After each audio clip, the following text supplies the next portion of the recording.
Hello everyone and welcome in a new video. और आज की इस वीडियो में हम सभी लोग पढ़ने वाले हैं वर्ब, पर्सन एंड नंबर। ठीक है, वर्ब पढ़ने वाले हैं पर्सन एंड नंबर्स पर। फर्स्ट ऑफ ऑल जो हमारा पर्सनल प्रोनाउन होता है ना, पर्सनल प्रोनाउन होता है, उसके ना तीन यहाँ पर पर्सन्स होते हैं। ये सब हम लोग जानते हैं। पर्सनल प्रोनाउन के तीन क्या होते हैं? पर्सन्स होते हैं। कौन कौन से होते हैं हमारे? First, second and third. ठीक है, एग्जाम्पल के तौर पे जैसे कि I speak, you speak and he speak, यही होता है सिंपल बेसिक। ठीक है, तो द वर्ब लाइक कौन सा? Personal pronoun, like the personal pronoun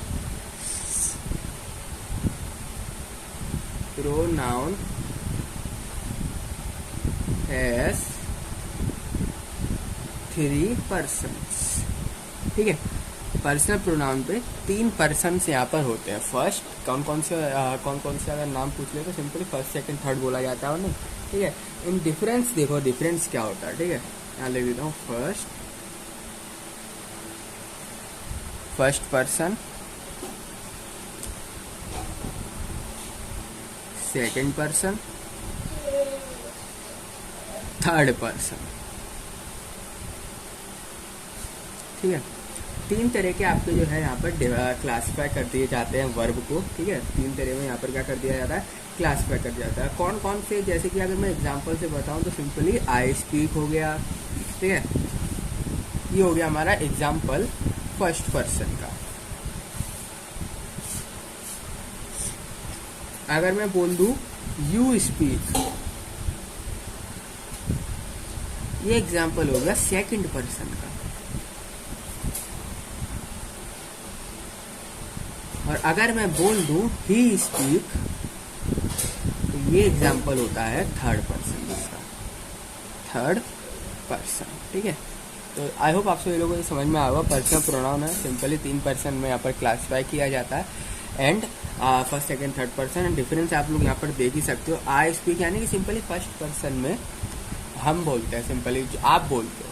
ठीक है, सेकंड पर्सन में कोई दूसरा बोलता है, थर्ड पर्सन में कोई तीसरा बोलता है सिंपली। ठीक है, तीसरे की बात हम बताते हैं। ठीक है, इस तरीके से आप समझ सकते हो। अब हम क्या करने वाले हैं यहाँ पर? अब हम सिंपली, तो ये तो हमने यहाँ पर देख लिया बेसिकली कि डिफरेंस है इन पर्सन्स में, मतलब हर पर्सन में कुछ ना कुछ यहाँ पर क्या आ रहा है?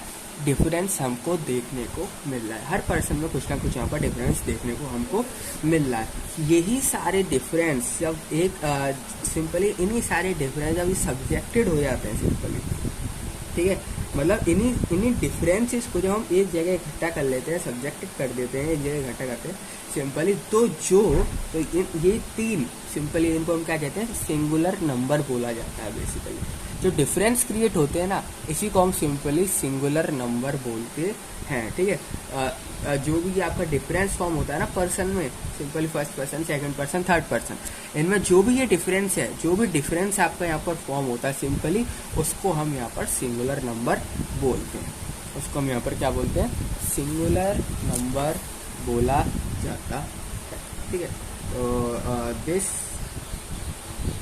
तो आप इसको इस तरीके से लिख सकते हो, दिस इज बिकॉज, जो आपका डिफरेंस वगैरह सिंपली होता है, क्यों होता है? This is because of difference in person, this is because of difference in, this is because of difference in person of the subject,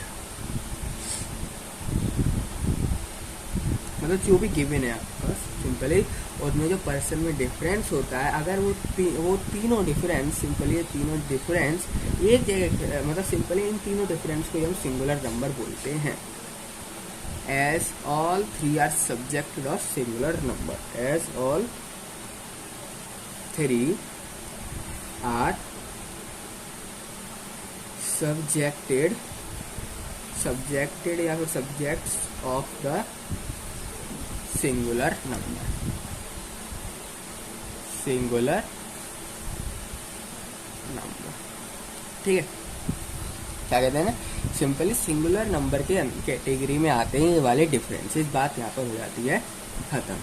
ठीक, सेंटेंस 1 में देखोगे, पहले सेंटेंस इसको मैं 1 नाम दे देता हूँ, उसको मैं 2 नाम दे देता हूँ, उसको मैं 3 नाम दे देता हूँ। तो आप सेंटेंस 1 में देखोगे, सेंटेंस 1 में देखोगे जो ये एग्जाम्पल है सिंपली फर्स्ट पर्सन का एग्जाम्पल है, तो इसमें वर्ब भी हमारी फर्स्ट पर्सन वाली ही यूज हो रही होगी।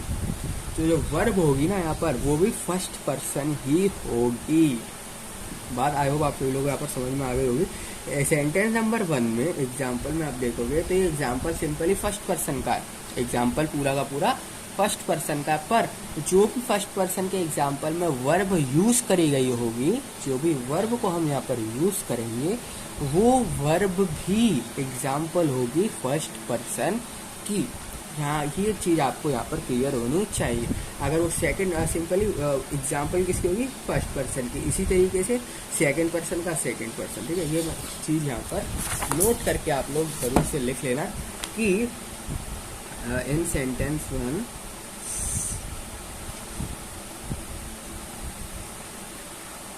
the subject of first person, the subject is of first person,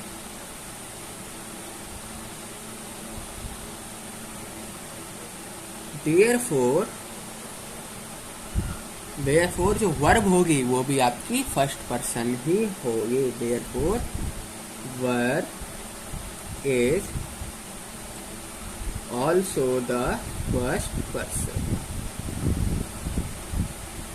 जो वर्ब होगी आपकी वो भी फर्स्ट पर्सन ही कहलाएगी, ठीक है। वर्ब भी आपकी फर्स्ट पर्सन ही कहलाएगी। इसी तरीके से सेंटेंस 2 अगर आप देखेंगे जिसमें लिखा हुआ है यू स्पीक, तो इसमें जो सब्जेक्ट है, इसमें जो सब्जेक्ट है बेसिकली वो सेकंड पर्सन का है, is of second person.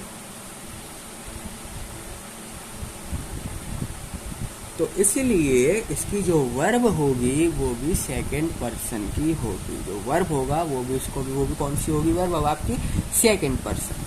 Therefore the second person, therefore verb is also the second person, ठीक है। तो वर्ब होगी आपकी वो भी सेकंड पर्सन ही होगी। इसके बाद अगर आप सेंटेंस देखेंगे थर्ड, इन सेंटेंस 3 सेंटेंस देखेंगे उसमें जो सिंपली सब्जेक्ट है वो भी थर्ड पर्सन का है। सेंटेंस 3 में ही स्पीक आ गया ना, ही स्पीक, ये भी किसका सब्जेक्ट है, सिंपली थर्ड पर्सन का, थर्ड पर्सन की कैटेगरी में आता है ये वाला एग्जाम्पल भी। तो the subject is of third person,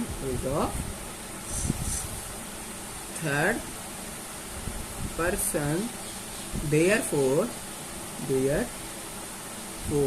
जो इसकी आप वर्ब होगी, वर्ब जो भी यूज हो रही होगी थर्ड पर्सन में इस सेंटेंस में वो भी आपकी थर्ड पर्सन की ही होगी, वो भी आपकी थर्ड पर्सन की ही होगी। तो verb is also third person, verb is also the third person basically.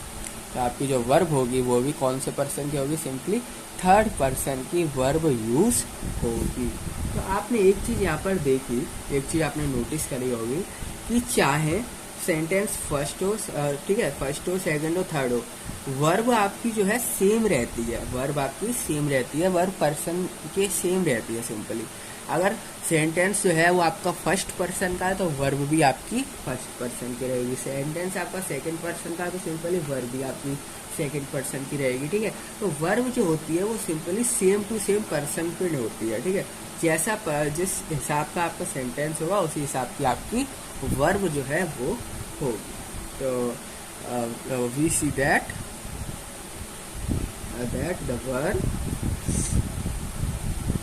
the verb takes the same person, ठीक है। ये इम्पोर्टेंट है क्योंकि आगे चल के जब हम सेंटेंस को यहाँ पर फॉर्म करेंगे और आपने देखा कि सेंटेंस तो है यहाँ पर सेकंड पर्सन का, पर वर्ब यूज हो रही है फर्स्ट पर्सन की। सेंटेंस सेकंड पर्सन का, पर वर्ब यूज हो रही है आपकी अगर फर्स्ट पर्सन की, देन पूरा का पूरा सेंटेंस जो होगा वो पूरा का पूरा गलत माना जाएगा। तो सेंटेंस होगा वो फुल्ली गलत माना जाएगा, आप उसको सही नहीं मान सकते हैं सेंटेंस को, ठीक है। सेंटेंस आपका पूरा का पूरा गलत कंसीडर किया जाएगा। इसलिए आपको यह बात ध्यान रखनी है कि जिस सब्जेक्ट का पर्सन है, जिस सब्जेक्ट का पर्सन है, चाहे फर्स्ट हो, सेकंड हो, थर्ड हो, उसी हिसाब की आपको वर्ब भी यूज़ करनी होती है, उसी हिसाब की आपको वर्ब भी यूज़ करनी होती है।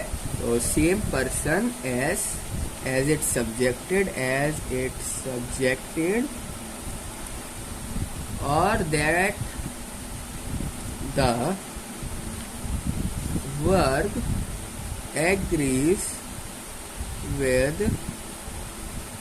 agrees with its subject, in person basically, ठीक है। मतलब बात वही है, घुमा फिरा के एक ही चीज बता रहे हैं यहाँ पर सिंपली कि आपका पर्सन पे जो है वर्ब आपकी डिपेंड करती है, वो जैसा आपका सब्जेक्ट, मतलब जिस सब्जेक्ट का पर्सन होगा आपका उसी की वर्ब होगी, उसी की क्या होगी, वर्ब होगी। वर्ब में यहाँ पर कोई भी दिक्कत नहीं आने वाली है, वर्ब में यहाँ पर कोई भी दिक्कत नहीं आने वाली है, सिंपली सेम टू सेम रहेगी। पर्सन जैसा होगा उसी हिसाब की आपकी यहाँ पर वर्ब कंसीडर की जाएगी। जो आपकी यहाँ पर नाउन और प्रोनाउन में वर्ब होती है ना, सिंपली वर्ब जैसे कि हो गया नाउन, प्रोनाउन, इनके पास ना 2 नंबर होते हैं खाली, ठीक है। इनके पास होते हैं 2 नंबर, सिंगुलर या प्लूरल। जो आपके नाउन प्रोनाउन है सिंपली दो बेस्ड पे वर्क करते हैं, सिंपली सिंगुलर या फिर प्लूरल सेंटेंसेस, ठीक है। सिंगुलर नंबर या फिर प्लूरल नंबर पे आपके वर्क करते हैं। कौन सी वर्ब, नाउन या प्रोनाउन सिंपली, ठीक है। तो ये चीज को भी मैं यहाँ पे लिख देता हूँ, the verb like noun and pronoun, like noun and pronoun, noun and pronoun has 2 numbers. कौन सी हैज 2 नंबर्स, बेसिकली कौन से होते हैं, सिंगुलर और प्लूरल, ठीक है। सिंगुलर और प्लूरल पे ही आपके ये वर्क करते हैं। नंबर्स, द सिंगुलर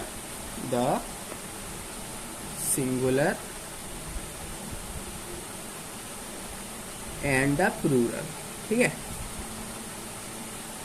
सिंगुलर और प्लूरल, इसलिए हम कहते हैं ही स्पीक्स, दे स्पीक्स, ठीक है। 2 चीज कहते हैं हम नंबर्स में, ठीक है। नाउन और प्रोनाउन में सिंपली 2 तरह के नंबर होते हैं, सिंगुलर और प्लूरल, इसलिए हम इसको कहते हैं ही स्पीक एक फर्स्ट, और अगर प्लूरल में करना हो तो दे स्पीक सिंपली, ठीक है। ये 2 ही चीज चलती है हमारे इसमें नंबर्स में, ठीक है।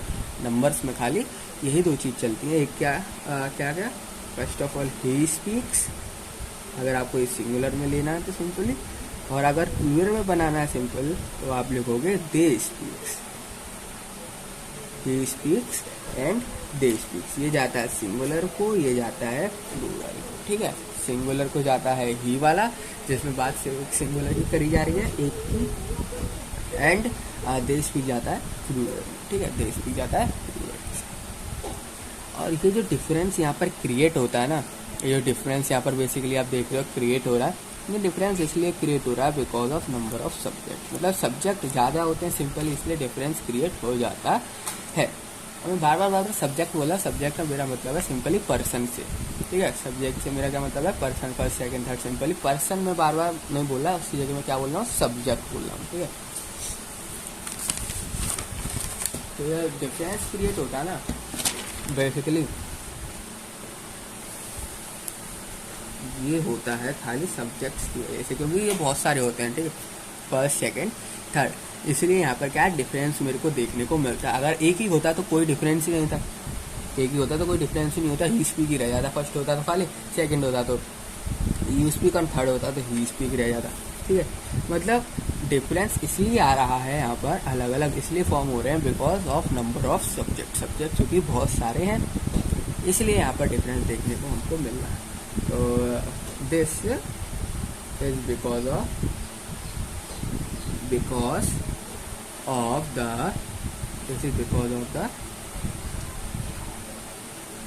difference in number of subject, number of the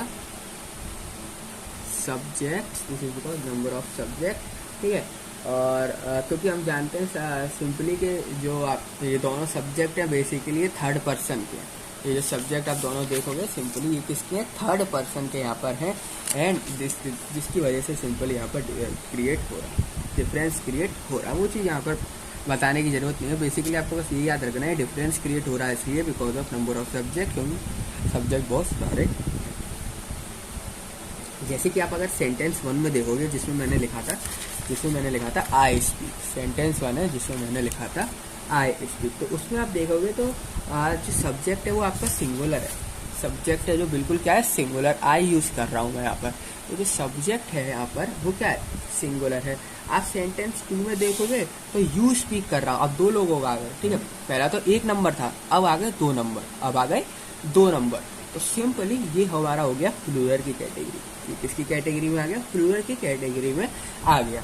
तो इसलिए देख सकते हैं हम यहाँ पर डिफरेंस जो है वो क्रिएट हो रहा है, ठीक है। सब्जेक्ट वाइज डिफरेंट क्रिएट हो रहा है क्योंकि बहुत सारे सब्जेक्ट यहाँ पर मौजूद होते हैं। तो ये और लिख देता हूँ in sentence 1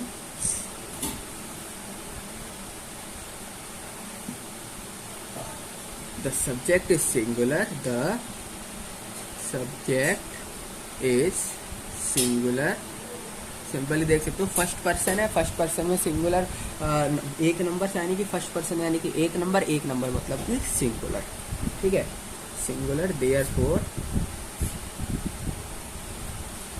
the verb is singular, the verb is singular, ठीक है। वर्ब क्या है यहाँ पर, सिंगुलर है। इसी तरीके से आप सेंटेंस 2 को अगर यहाँ पर नोटिस करेंगे, इन सेंटेंस 2 जिसमें यूज सॉरी इस वाले टर्म की बात करो, तो सेंटेंस 2 में आप देखोगे यहाँ पर लिखा हुआ है प्लूरल। सिंपली 2 लोग आ गए, सिंपली बात हो गई यहाँ पर प्लूरल। 2 लोग आ गए, सिंपली बात हो जाएगी प्लूरल की। 2 या 2 से ज़्यादा होगा तो सिंपली प्लूरल का क्या होगा, यहाँ पर केस लग जाएगा। जो आपका नंबर है वो 2 या 2 से ज़्यादा हो जाएगा, जिसकी वजह से आप यानी कि सब्जेक्ट क्या हो जाएंगे, ज़्यादा हो जाएंगे, बात खत्म हो जाती है। तो सब्जेक्ट ज़्यादा हो जाएंगे तो यहाँ पर प्लूरल आपका आ चुका, ठीक है। प्लूरल जो वर्ब होगी वो आपकी सिंगुलर नहीं रहेगी, वर्ब आपकी सिंगुलर नहीं रहेगी, आपको प्लूरल वर्ब को यहाँ पर यूज करना पड़ेगा। तो sentence 2 the subject is plural, therefore the verb is plural। तो आपकी जो वर्ब होगी वो भी यहाँ पर प्लूरल कंसीडर करी जाएगी, वर्ब भी आपकी यहाँ पर प्लूरल ही कंसीडर करी जाएगी, वर्ब भी आप यहाँ पर जो है सिंगुलर नहीं कंसीडर करोगे, ठीक है। तो यहाँ पर आपने सिंपली देख लिया, जिस हिसाब का आपका सब्जेक्ट होता है, जिस हिसाब का आपका नंबर होता है, उसी हिसाब का आपका क्या होता है यहाँ पर वर्ब। सिंपली तो वर्ब जो होती है सेम एज नंबर होती है। अगर नंबर आपका 1 है यानी कि सिंगुलर, तो वर्ब भी सिंगुलर, और नंबर आपका 2 है यानी कि प्लूरल, यानी कि वर्ब भी प्लूरल। इस चीज को लिख भी देते हैं, दैट वी सी दैट क्या देखी हमने, जो आपकी वर्ब है verb takes the same number, verb take the same number as its subjected,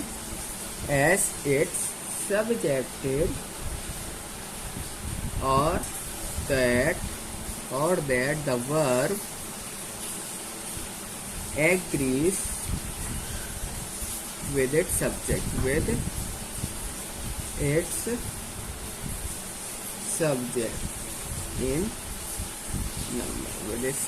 in number, ठीक है। बेसिक यहाँ पर बात होती है खत्म। तो आप लोगों ने ना यहाँ पर एक चीज़ नोटिस करी होगी, तो वर्ब तो यहाँ पर नंबर के साथ भी सेम है, ठीक है, सिंगुलर प्लूरल 1 2 दोनों के साथ सेम है। एंड वर्ब जो थी आपकी वो पहले भी पर्सन्स के साथ भी सेम थी, नंबर के साथ भी सेम है, पर्सन के साथ भी सेम है। तो यहाँ पर ना बहुत ही इम्पोर्टेंट रूल आता है, यहाँ पर बहुत ही इम्पोर्टेंट रूल निकल के आता है, ठीक है। But we see that simply, या फिर already seen the verb also agrees with its subject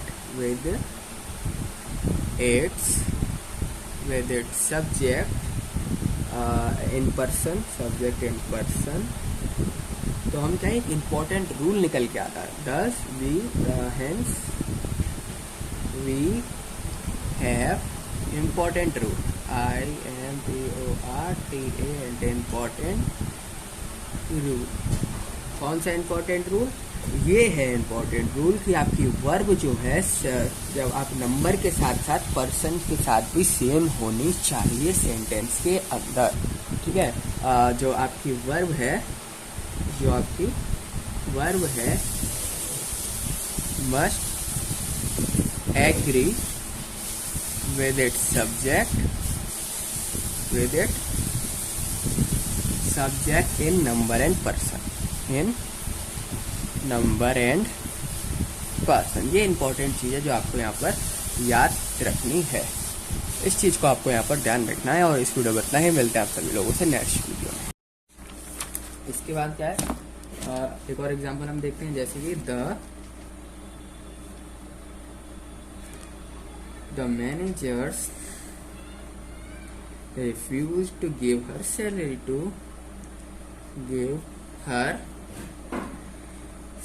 simply आप देख सकते हो 2 पर्सन के बीच है।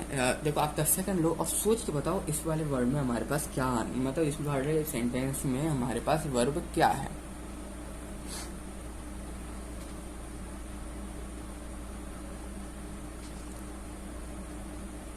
आपका टाइम यहाँ पर होता है खत्म। तो इसमें आप सभी लोग देख सकते हो कि manager and give to her salary, यानी इसमें manager refuse to give her salary, managers and client के बीच में सिंपली यहाँ पर क्या हो रहा है, सैलरी के बीच में लफड़ा हो रहा है। मतलब सैलरी एंड मैनेजर्स, दो हमारे पास, एक पर्सन एक थिंग। सैलरी क्या है, पैसा, पर्सन एंड थिंग के बीच में क्या है यहाँ पर connecting, person and thing, person और थिंग के बीच में कंपैरिजन हो रहा है, इसलिए जो है यहाँ पर हमारा जो वर्ब होगा वो होगा रिफ्यूज्ड। एक पर्सन एक थिंग के बीच में कंपैरिजन, तो जो वर्ब है वो है रिफ्यूज्ड। एक और एग्जांपल लेते हैं, the storm raged all night. क्या किया, क्या क्वेश्चन है हमारे पास, the storm raged all night, storm आया और सारी रात में तबाही मचा के चले गया। अब इन दोनों वर्ड्स को कौन कंपेयर कर रहा है, कौन इन दोनों वर्ड्स से काम करवा रहा है? ऑफ कोर्स ये तो बहुत इजी है, रैग्ड। तो ये हमारा वर्ब कहलाएगा। स्टॉर्म एंड नाइट के बीच में कंपैरिजन हो रहा है, तो इन दोनों को कौन कंपेयर कर रहा है, ऐसा कौन सा वर्ड है जो इन दोनों से काम करवा रहा है, सिंपली इन दोनों के बारे में बता रहा है, वो है हमारा रैग्ड। तो रैग्ड जो है यहाँ पर हमारा वर्ब होगा। इसका एक और क्वेश्चन देखते हैं, जैसे कि may I borrow your calculator, may I borrow your calculator. तो सिंपली इसमें हमारा वर्ब क्या होने वाला है, इसमें पर्सन एंड कैलकुलेटर यानी कि थिंग के बीच में बात हो रही है, पर्सन एंड थिंग के बीच में बात हो रही है। तो कौन कौन सा है, एक तो ये रहा पर्सन एंड ये रहा थिंग, इन दोनों के बीच में बात हो रही है, पर्सन एंड थिंग, और इन दोनों को जॉइन करने का जो काम कर रहा है, इन दोनों को बताने का जो काम कर रहा है, इन दोनों के बारे में कुछ जो डिटेलिंग दे रहा है, जो बता रहा है, वो वर्ड से हमारा बोरो। तो सिंपली जो बोरो होगा ये हमारा वर्ब होगा, वो बोरो जो होगा ये हमारा वर्ब होगा, ठीक है। इसके बाद हम एक और एग्जांपल देखते हैं, जैसे कि Surabhi feeds the fish, Surabhi feeds the fish, ठीक है। अब आप यहाँ पर क्या 10 सेकंड लीजिए आप और इसमें मेरे को बताओ कि इसमें यहाँ पर वर्ब कौन सा होने वाला है।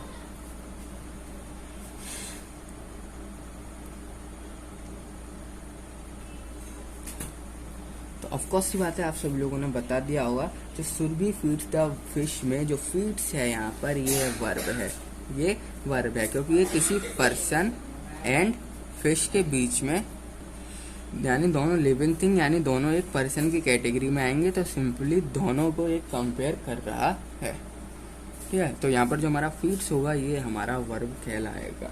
और क्वेश्चन भी पढ़ते हैं, जैसे कि Nibha lost her watch in the garden. Nibha lost her watch in the garden. तो इस क्वेश्चन में आप क्या देख सकते हो, गार्डन एंड निभा इन दोनों के बीच में चल रहा है कंपैरिजन। गार्डन एंड निभा के बीच में यहाँ पर कंपैरिजन चल रहा है, और इस दोनों को कंपेयर करने की वजह क्या है, वो वाला कौन सा वर्ड है जो इन दोनों को यहाँ पर कंपैरिजन करने पे मजबूर कर रहा है, कंपैरिजन करवा रहा है। तो यहाँ पर पर्सन के बीच में, पर्सन और थिंग के बीच में जो कंपैरिजन चला है, इन दोनों वर्ड को जो कंपेयर कर रहा है वो है यहाँ पर लॉस्ट। तो लॉस्ट जो है यहाँ पर वर्ब कहलाए। और क्वेश्चन लेते हैं, जैसे कि Priya went to her parents house. Priya went to her parents house. Priya went to her parents house. Simply जो वेंट है यहाँ पर, सिंपली जो वेंट है यहाँ पर, ये क्या कर रहा है, प्रिया को और उसके पेरेंट के हाउस को, यानी थिंग को एंड पर्सन को कंपेयर कर रहा है। वेंट क्या कर रहा है, थिंग एंड पर्सन को यहाँ पर कंपेयर कर रहा है। तो वेंट जो है यहाँ पर वर्ब कहलाएगा। तो वेंट यहाँ पर वर्ब कहलाएगा। इसके बाद आते हैं एक और, the elephant trumpeted loudly. The elephant trumpeted loudly. तो यहाँ पर सिंपली क्या हो रहा है, एलिफेंट एंड शोर मचाने को, एलिफेंट और शोर मचाने को, दोनों को कौन कंपेयर कर रहा है, हाथी को और शोर लाउडली कौन कंपेयर कर रहा है, इन दोनों को वर्ड, इन दोनों के बारे में कौन रिलेशन बता रहा है, इन दोनों से कौन काम करवा रहा है, सिंपली कौन काम करवा रहा है पर्सन से, ट्रम्पेड। तो सिंपली ये हमारा वर्ब कहलाएगा। तो ये हमारा वर्ब कहलाएगा। और ऐसे कि Karan screamed in pain. Karan screamed in pain. तो सिंपली यहाँ पर करण क्या है, पर्सन, एंड पेन जो है थिंग की तरह ट्रीट हो रहा है। यहाँ पर पर्सन एंड थिंग दोनों के बीच को कौन कनेक्ट कर रहा है, इन दोनों के बीच में कौन है जो रिलेशन बता रहा है पर्सन और थिंग के बीच में, दोनों के बीच में, और वो कौन सा वर्ड है जो कि सिंपली क्या बता रहा है, इन दोनों के बीच के बारे में बता रहा है, वो है हमारा स्क्रीम्ड। तो सिंपली स्क्रीम जो हो जाएगा, स्क्रीम्ड ये हमारा वर्ब हो जाएगा। स्क्रीम्ड जो है ये हमारा वर्ब हो जाएगा। एक और एग्जांपल लेते हैं, Yamini could see the clouds from the aeroplane। क्या है question, Yamini could see the clouds from the aeroplane। तो सिंपली यहाँ पर यामिनी यानी कि पर्सन एंड क्लाउड्स यानी कि थिंग, दोनों के बीच को सिंपली कौन सा वर्ड है जो कनेक्ट कर रहा है, वो है हमारा वर्ड यहाँ पर सी। ठीक है, तो सी जो है यहाँ पर वर्ब कहलाएगा। सी जो है यहाँ पर वर्ब कहलाएगा क्योंकि वो यामिनी एंड क्लाउड दोनों को यहाँ पर कंपेयर करने में मदद कर रहा है, दोनों वर्ड्स को यहाँ पर कंपेयर कर रहा है। जिसके दोनों वर्ड्स को सिंपली यहाँ पर क्या कर रहा है, कंपेयर कर रहा है, काम करवा रहा है क्लाउड को देखने का, किसी पर्सन से काम करवा रहा है ये वाला वर्ड। तो सिंपली ये वर्ब कहलाएगा। ठीक है, तो सिंपली वाला वर्ड जो है हमारा वर्ब कहलाएगा। अब हम क्या करने वाले हैं, हमने एग्जांपल तो बहुत देख लिया, अंडरलाइन करते हुए भी देख लिए कि यहाँ पर अच्छा अंडरलाइन होना है, यहाँ पर अच्छा ये होना है। अब हम क्या करने वाले हैं, फिलअप्स भरने वाले हैं। आपको मैं जो है यहाँ पर आप फिल इन द ब्लैंक्स की टाइप दूंगा, जिसमें आपको क्या करना है, वैल्यूज को पुट करना है, मतलब वैल्यू मतलब वर्ब को पुट करना है, और आपको बताना है कि यहाँ पर कौन सा वर्ब आएगा। ठीक है, अब आपको क्या करना है, फिल करना है ब्लैंक्स को, fill the blanks. First question है हमारे पास, Varun VARUN, Varun dash the car. अब इस सेंटेंस में यहाँ पर डैश में क्या आएगा, इस सेंटेंस में यहाँ पर डैश को कौन फुलफिल करेगा, कौन सा वर्ड है जो सिंपल इस डैश को यहाँ पर फुलफिल कर सके, तो वो है ऑफ कोर्स इज ड्राइविंग। तो हमारा सेंटेंस क्या बनेगा, Varun is driving the car, Varun is driving the car. एक और क्वेश्चन लेते हैं, जैसे कि grand father dash on A rocking rocking chair. क्या है, grand father dash on A rocking chair. अब इस डैश को फुलफिल कौन सा वर्ड कर रहा है, हमारा सोचेंगे, आपके पास 10 सेकंड का टाइम है, अपने आप सोच के कमेंट करके बताना।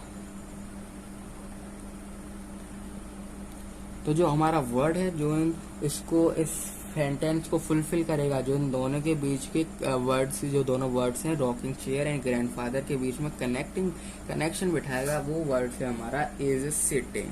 तो सेंटेंस क्या बनेगा हमारा, ग्रैंडफादर इज सिटिंग ऑन ए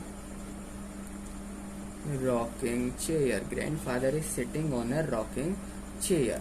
एक और एग्जांपल यहाँ पर लेते हैं, माई मदर, लेने वाले my mother dash A cake. अब इस फिलिप्स में यहाँ पर क्या आने वाला है, यस इस फिलिप्स में अगर आपका आंसर सही है तो बेकिंग जो है वो करेक्ट आंसर है। तो आंसर जो है हमारा वो क्या बनेगा, my mother baking A cake. उसके बाद आता है एक और इस सेंटेंस का एग्जांपल लेते हैं, जैसे कि सिमरन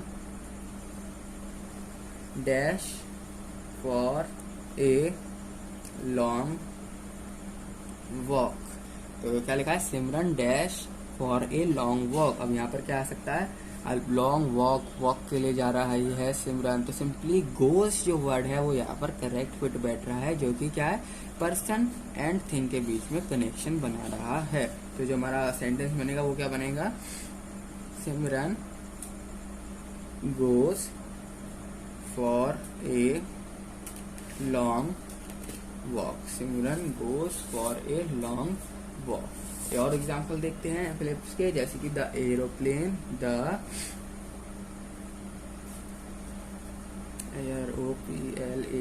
aeroplane dash over our head on Republic Day. Simple question है, the aeroplane dash over our head on Republic Day. अब बताओ यहाँ पर कौन सी वर्ब जो है यहाँ पर आनी चाहिए। आपको मैं 3 ऑप्शन देता हूँ। First of all flew and then flew मतलब उड़ रहा है, B zoomed ZOOMED and C option moved. तो कौन सा ऑप्शन यहाँ पर करेक्ट होगा, आप ऑफकोर्स सी बात है, यहाँ पर जो है फ्लू ऑप्शन बिल्कुल सही होगा, यानी कि the aeroplane flu over the head on Republic day. यानी रिपब्लिक डे के दिन जो एरोप्लेन था वो हमारे ऊपर से उड़ के गया, यानी ये क्या कराया, किसी थिंग से काम करवाया है, यानी डूइंग वर्ड है ये, तो ये हमारा वर्ब कहलाएगा। ठीक है, तो ये हमारा वर्ब भी है। अगर वर्ब पहचानना हो तो ये डूइंग वर्ड है, ये एरोप्लेन से काम करवा रहा है, उड़वा रहा है। एंड अगर यहाँ पर आपको फिलिप्स बनना है तो फ्लू। ठीक है, वर्ब तो है तीनों है, वर्ब तो तीनों है, पर करेक्ट कौन सा यहाँ पर है, फ्लू, क्योंकि उड़ रहा है। जूम तो हो नहीं रहा, पास तो जा नहीं रहा, मूव हो नहीं रहा, मूव ये क्या हो रहा है, उड़ रहा है, तो इसलिए फ्लू जो है इसका करेक्ट आंसर। क्या और एग्जाम्पल जो है यहाँ पर देखते हैं, जैसे कि the horseman dash softly across the valley.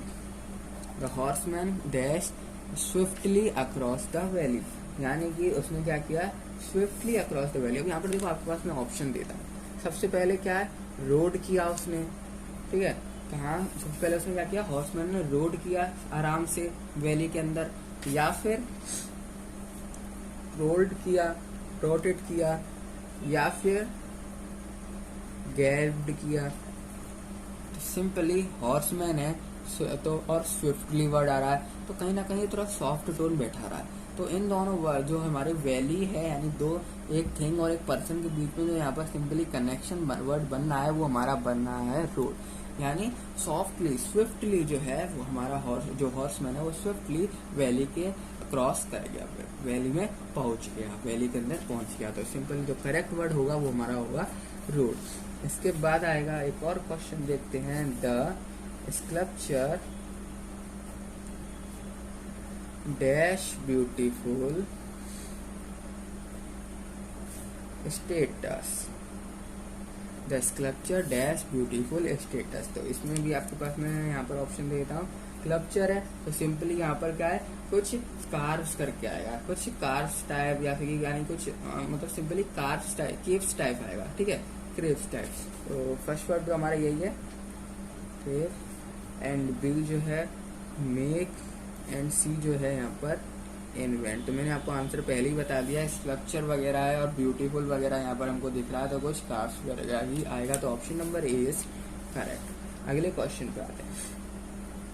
The clothes on the fire on the wire were dash in the breeze. The cloth on the wire were dash in the breeze. Simply जो cloth है wire के अंदर वो क्या हो रहे हैं, swing. अब देखो कई सारे यहाँ पर वर्ड्स में बना देता हूँ, जैसे कि सबसे पहली बात वो स्विंग हो रहे हैं, यानी स्विंगिंग हमें वर्ब बनानी ना, इसलिए थोड़ा स्विंगिंग लिखा मैंने यहाँ पर। स्विंग लिखता था वो वर्ब नहीं बनता, ठीक है। बी हमारा आ गया शेकिंग, एंड सी आ गया हमारा फ्लटरिंग। क्या ये फ्लटरिंग हो रहे हैं? क्लॉथ का भी फ्लटरिंग होते हैं, ठीक है। वायर के ऊपर आपने क्लॉथ डाल दिए सुखाने के लिए, थोड़ी सी हवा चली, तो हवा चलने पे क्या होगा, वायर आपने क्लॉथ जो वायर पे क्लॉथ डाल दी है, हवा चली, हवा चलने पे क्या होगा, कपड़े उड़ेंगे। तो उड़ेंगे मतलब क्या करेंगे, एक तरीके से स्विमिंग करेंगे, एक तरीके से उड़ेंगे। और उड़ने को यहाँ पर क्या कहते हैं, स्विंग कहते हैं। उड़ने को क्या कहते हैं, स्विंग। तो ये तो सिंपल आंसर था हमारा स्विंग, ठीक है, सिंपल आंसर था यहाँ पर हमारा स्विंग। इसके बाद और आगे पढ़ते हैं, जैसे कि एक अच्छा सा एग्जाम्पल है, जैसे कि Geetika dash the computer mouse. Geetika dash the computer mouse. Simply यहाँ पर उसने देखो, कंप्यूटर माउस कोई थिंग है एंड गीतिका एक पर्सन है, इन दोनों के बीच में कौन सा कनेक्ट कर सकता है? वर्ड तो बहुत सारे हैं जो कनेक्ट कर सकते हैं, ठीक है, पर माउस की बात है। माउस में क्या होता है, बटन में क्या करते हैं हम, क्लिक करते हैं बटन को, ठीक है। बटन में हम क्या करते हैं, बटन है तो उसमें क्या करेंगे हम, क्लिक करेंगे। तो आपके पास जो है ऑप्शन देखो क्या है, ठीक है। बस आप जो जिस थिंग के बारे में बात चलती है ना, सिंपली आपको क्या करना है, उस थिंग के बारे में सोचना है, एंड आपको ये सोचना है कि आखिर वो कर क्या सकता है, आखिर वो थिंग जो है, जो भी थिंग आपने सोचा है वो थिंग आखिरकार कर क्या सकता है, आखिर उसकी मतलब करेगा क्या वो, सिंपली। तो जैसे कि ऑप्शन में तो यहाँ पर प्रेस्ड, या फिर ऑप्शन 2 में आपको क्लिक्ड, या फिर ऑप्शन 2 में आपको हिट। क्या कर सकता है, क्या वो हिट करेगा, क्या माउस को हिट करेगी गीतिका? नहीं। क्या वो प्रेस्ड करेगी? हाँ भाई प्रेस तो कर सकती है, पर माउस को प्रेस करेगी क्या? माउस को प्रेस करने पे कुछ होगा? नहीं होगा। अगर वो माउस को क्लिक्ड करती है तो बटन हमारा दब जाएगा। माउस को वो क्लिक्ड करती है तो बटन जो है यहाँ पर प्रेस हो जाएगा। बटन जो है एक बार प्रेस हो गया तो यानी आप कोई भी फोल्डर खोल दोगे आराम से, ठीक है। तो Geetika the clicked the computer mouse. तो क्लिक्ड जो है इसका करेक्ट आंसर होगा, प्रेस्ड इसका करेक्ट आंसर नहीं होगा। प्रेस्ड क्यों नहीं होगा? क्योंकि हम पूरे के पूरे माउस को प्रेस्ड नहीं करते हैं भाई, माउस को प्रेस थोड़ी करते हैं, हम क्या करते हैं, उसके बटन को प्रेस करते हैं। तो हम क्या करते हैं, उसके बटन को क्लिक करते हैं। हम कभी ऐसा बोलते हैं कि हमने माउस को बटन को प्रेस किया, हम ये बोलते हैं हमने माउस से क्लिक किया, ठीक है। तो क्लिक्ड जो है हमारा करेक्ट यहाँ पर वर्ब। इसके बाद और क्वेश्चन लेते हैं, जैसे कि द रेडियो टैक्सी डैश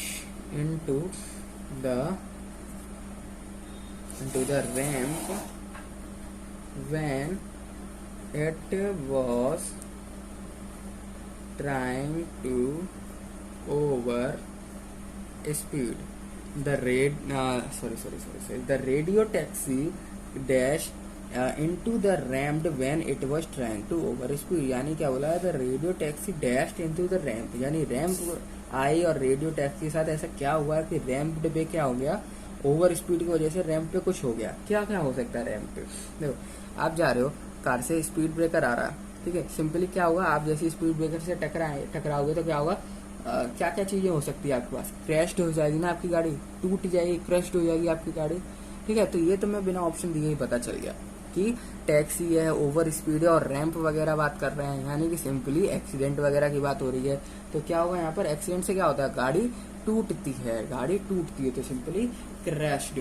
इसलिए इधर रेडियो टैक्सी की बात करिए ना, तो टैक्सी तो भाई टूटेगी ना। टैक्सी का क्या हाल हुआ, एक्सीडेंट तो होता अगर कोई इंसान होता, उसमें इंसान के बारे में यहाँ पर बात कर रहे होते तो वो एक्सीडेंट कंसीडर किया जाता, ठीक है। पर यहाँ पर हम बात कर रहे हैं टैक्सी की, तो टैक्सी जो होती है वो क्रश्ड होती है, ठीक है। ऑप्शन अगर मैं आपको दूं तो जैसे कि शाउटेड, ठीक है, बी ऑप्शन दे देता हूँ, क्रिएटेड, एंड सी ऑप्शन दे देता हूँ आपको क्रश्ड। सिंपली जो क्रश्ड है वो करेक्ट आंसर है। सिंपल जो क्रश्ड है ये जो है यहाँ पर करेक्ट आंसर है यहाँ पर। अब मैं क्या करने वाला हूँ, आपको क्वेश्चन दूंगा जिसमें जो है जो क्वेश्चन दूंगा जिसमें अंडरलाइन करूंगा कुछ वर्ड्स को। आपको क्या करना है, उन वर्ड्स की जगह आपको करेक्ट वर्ब लगानी है। उन वर्ड्स की जगह आपको सिंपली क्या करना है, करेक्ट वर्ब लगानी है। जैसे कि सेंटेंस है हमारा, the servant did not obey his master. The servant did not obey his master. तो इसमें जो है डिड नॉट जो है यहाँ पर डिड नॉट ओबे, ये मैं अंडरलाइन करता हूँ। अब आप सोचो इसकी जगह यहाँ पर क्या आ सकता है, इसकी जगह यहाँ पर क्या आ सकता है। तो ऑफकोर्स सी बात है, यहाँ पर क्या आएगा, द सर्वेंट। अब डिड नॉट ओबे लिखा हुआ, एक वर्ड, एक पर्टिकुलर वर्ड में मेरे को उस पूरे सेंटेंस को करना है, और वो वर्ड भी क्या होना चाहिए, हमारा वर्ब होना चाहिए। तो हम जानते हैं यहाँ पर क्या वर्ड आ सकता है हमारा, सिंपली जो डिसओबे, ओबे नहीं कर रहा, डिड नॉट ओबे, ओबे नहीं कर रहा, तो क्या कर रहा है, डिसओबे, यानी कि तो simply the servant disobey, OBEY, डिसओबेड आएगा, क्योंकि हमको वर्ब बनानी है, इस बात को आपको याद रखना है, हमको वर्ब बनानी है। तो डिसओबेड आएगा, डिसओबेड हिज मास्टर। तो जो डिसओबेड होगा यहाँ पर ये एक वर्ब कहलाएगा, जो कि सेंटेंस में अंडरलाइन वाली जगह। दूसरा हम देते हैं एग्जांपल, जैसे कि seeing the policeman the thief went out of sight. The thief went out of sight. Seeing the policeman, the thief went out of sight. तो इसमें अंडरलाइन है जो आउट ऑफ साइट। इसकी जगह क्या हो सकता है, देखो आउट ऑफ साइट मतलब सिंपली वो बंदा भाग गया, वो बंदा अब यहाँ सामने खड़ा था, एकदम से डिसअपियर हो गया। तो हमने वर्ड एक नया पता चला लिया, एक वर्ड जो मैं उस पूरे सेंटेंस को यूज कर, मैं वो एक वर्ड जो कि वर्ब की कंडीशन में आ रहा है और इस पूरे सेंटेंस में काम कराने के लिए काफी है, जो कि होगा हमारा डिसअपियर्ड। क्योंकि जब अपियर्ड ही नहीं कर रहा, वो भाग गया मतलब डिसअपियर्ड हो गया, ठीक है। कई सारे वर्ड्स हो सकते हैं, ऐसा नहीं कि मैं जो बता रहा हूँ वही यहाँ पर फिट बैठे। वर्ब तो हमारे कई सारे बन सकते हैं सेंटेंसेस के अंदर, ठीक है, पर जो यहाँ पर बन नहीं है डिसअपियर्ड, बिल्कुल परफेक्ट। तो जो आंसर आएगा वो हमारा क्या आएगा, simply seeing the policeman the thief disappeared. The thief disappeared. Policeman को देख के जो चोर था वो डिसअपियर हो गया, जो चोर था वो वहां से 9-2-11 हो गया, ठीक है। और क्वेश्चन देखते हैं इसका, जैसे कि हम देख सकते हैं, Ram did not forget my birthday. Ram did not forget my birthday. तो simply person and birthday, person और थिंग के बीच में जो है यहाँ पर अब क्या आ गया, रिलेशन आ गया। अब did not forget, did not forget, तो सिंपली डिड नॉट फॉरगेट की जगह मैं क्या यहाँ पर लगा सकता हूँ, यानी वो बोल रहा है कि राम जो है मेरा बर्थडे कभी नहीं भूलता, ठीक है। तो यानी वो कभी नहीं भूलता, इसका मतलब वो याद रखता है, कभी नहीं भूलता इसका मतलब क्या है, वो याद रखता है। अगर वो याद रखता है तो याद रखने को हम क्या कहते हैं, रिमेम्बर्ड। जो रिमेम्बर्ड है ये एज अ वर्ब भी हम यूज कर सकते हैं। तो राम जो यहाँ पर हम रिमेम्बर्ड लिखेंगे, ठीक है, रिमेम्बर्ड। माई बर्थडे, राम रिमेम्बर्ड माई बर्थडे। तो जो रिमेम्बर्ड है वो यहाँ पर एक करेक्ट वर्ड है, करेक्ट वर्ब है यूज करने के लिए रिमेम्बर, ठीक है। रिमेम्बर जो है ये करेक्ट वर्ड है यूज करने के लिए, क्योंकि डिड नॉट फॉरगेट बोला है, यानी कि वो याद नहीं, वो हमेशा याद रखता है, तो याद रखने को तो भाई रिमेम्बर कहते हैं, पर हमको एक वर्ब बनानी है तो रिमेम्बर्ड माई बर्थडे, ठीक है। तो क्या हो जाएगा, रिमेम्बर्ड, ईडी आ जाएगा, सिंपल बात। एक और क्वेश्चन देखते हैं, जैसे कि the elephant lifted its trunk and made a loud noise and made a loud noise। तो simply made a loud noise, इसको मैं यहाँ पर अंडरलाइन करता हूँ। अब इसकी जगह यहाँ पर क्या आएगा, सेंटेंस पढ़ो, क्या है, the elephant lifted its trunk, अपनी सूंड को उसने उठाया, and made a loud noise, और उसने तेज आवाज निकाली। अब लाउड नॉइज यहाँ पर लिखा गया है, तो यहाँ पर क्या आ सकता है, यहाँ पर क्या आ सकता है, लाउड नॉइज की जगह है। तो सिंपली आपको यहाँ पर देख ही गया होगा इस जगह क्या आएगा। ऑफ कोर्स इस जगह जो है आने वाला है ट्रम्प्ड, क्योंकि ट्रम्प्ड मतलब क्या होगा, लाउड नॉइज को निकालना। सिंपली ट्रम्प्ड मतलब क्या होगा, यहाँ पर लाउड नॉइज को निकालना, यानी हेस्टेड। सिंपल बात खत्म हो जाएगी। यहाँ पर क्या आने वाला है, यहाँ पर सिंपल हेस्टेड, क्या आएगा, हेस्टेड। तो जो आंसर होगा वो क्या होगा, द एलिफेंट क्या होगा यहाँ पर, सिंपली ट्रम्पेड है, क्या होगा, the elephant lifted its trunk and trumpeted, ठीक है। तो ये हमारा वर्ब की तरह यूज हो जाएगा। यहाँ पर लाउड नॉइज की जगह आप क्या यूज कर सकते हैं, यहाँ पर ट्रम्पेट, ठीक है। अब एक लास्ट का एग्जांपल ले लेते हैं, जो कि हमारा the principal spoke favorably about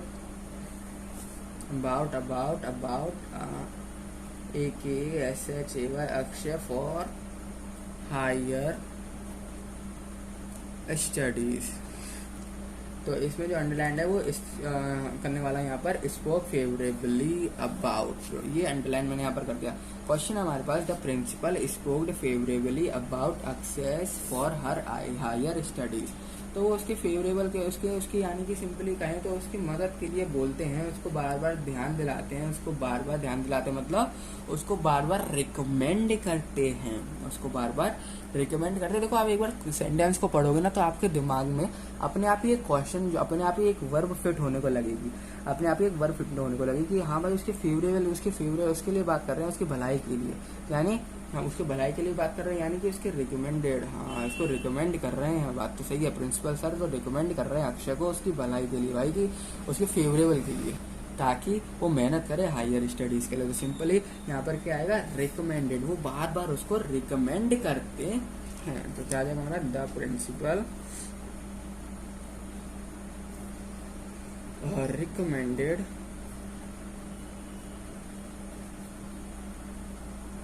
Akshay for higher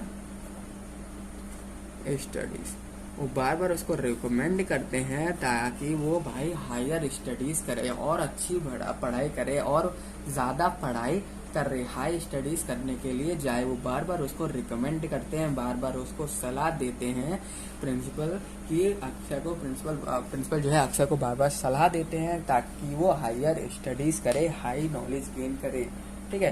तो इस वीडियो में इतना ही। आई होप आपने कई सारे क्वेश्चन देखे, यहाँ पर वर्ब जो है पूरी तरीके से क्लियर हो गया होगा, बहुत ज़्यादा बेसिक क्वेश्चन थे, ज़्यादा टफ क्वेश्चन नहीं थे इसमें, ठीक है।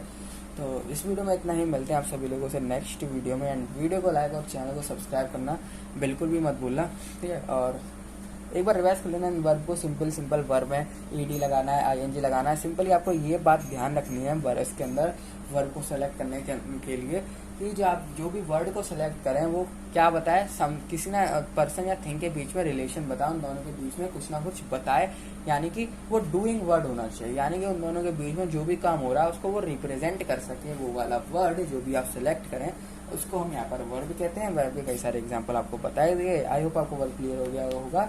मिलते हैं आप सभी लोगों से नेक्स्ट वीडियो में।